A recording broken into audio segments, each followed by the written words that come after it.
But when I could reverse him, he basically said, I'm guessing. And then he made a reference to they're leaving in May. And I knew then that when he said twice, I'm guessing, he was trying to fit an interdimensional thing into a 3D paradigm. A ship, he wouldn't know that the reptilians are leaving on a big ship. So when he hears ship, he's thinking of a ship in the harbor. You know, he was putting two and two together. I mean, he was really trying to get the good stuff, but he was guessing.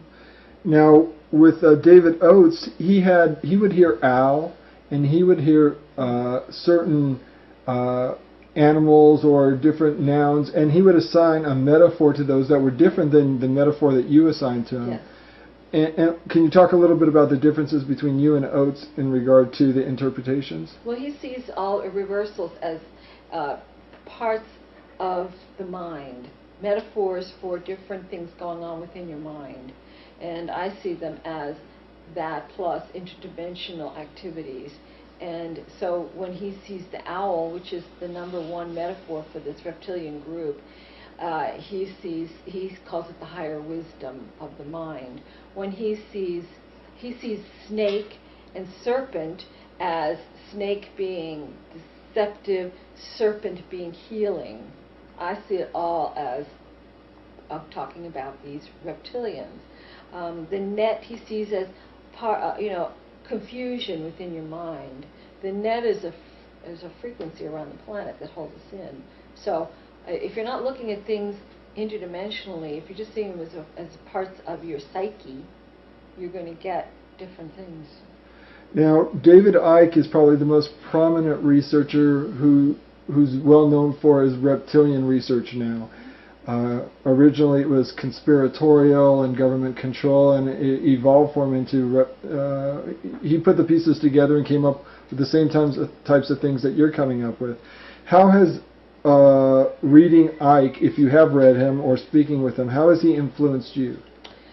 I couldn't read David for quite a while, just couldn't get through it, and I do think he's probably more accurate in his take on this and on the history of this group with the secret societies and all that. Very, very accurate. He's very congruent in reverse. He does not get into the meat-eating aspect of it on the other side, although he does talk about them consuming flesh and blood during their satanic rituals. But that's more of a ritualistic thing.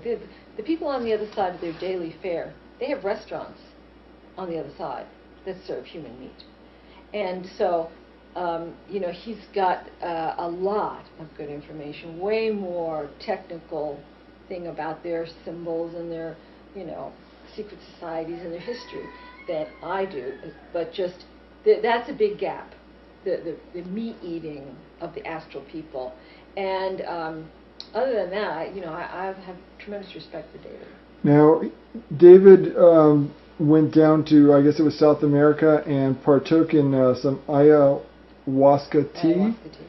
And that particular episode led you to make a statement that you thought that Icke may have received some bad information while under the influence of this tea. Can you discuss that a little bit? He, in his reversals, he's talking about the voice that he heard speaking to him while under the influence of the tea.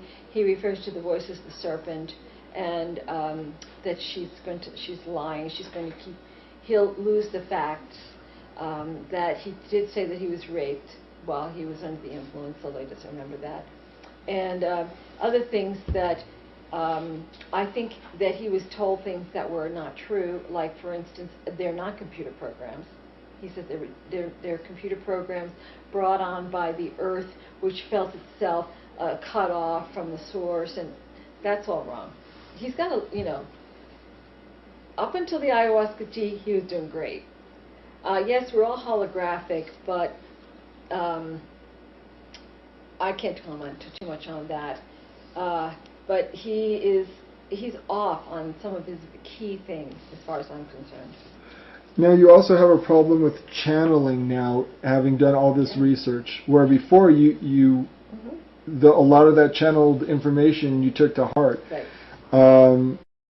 Specifically, let's talk about, because this person, Barbara Marciniak, has dealt with the Pleiadians and the Reptilians in her book Bringers of the Dawn. Tell me about what you know about Barbara Marciniak, and is Marciniak's Bringers of the Dawn accurate or inaccurate? I think there's both accuracy and inaccuracy. The grid is not an energy grid, it's a net that holds us in. I think that she talks a lot about the reptilians eating loosh, the energy from us, and that's absolutely correct. She does not deal with them eating flesh and blood, though, or astral flesh and blood, that I remember. And then she got really bizarre in some of her later works with, just drinking menstrual blood and things like that, that really I thought were getting really sounding very reptilian, in my opinion. But she did have some good stuff, but it's just always mixed in with some disinformation. Now, you've talked about reptilians masquerading as angels, putting on their angel costumes and putting on light being costumes.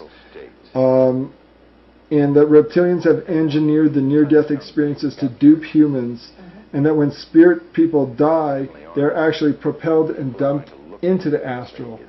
Tell me about your take on the whole near-death and dying experience. I know that there are people who go into higher worlds.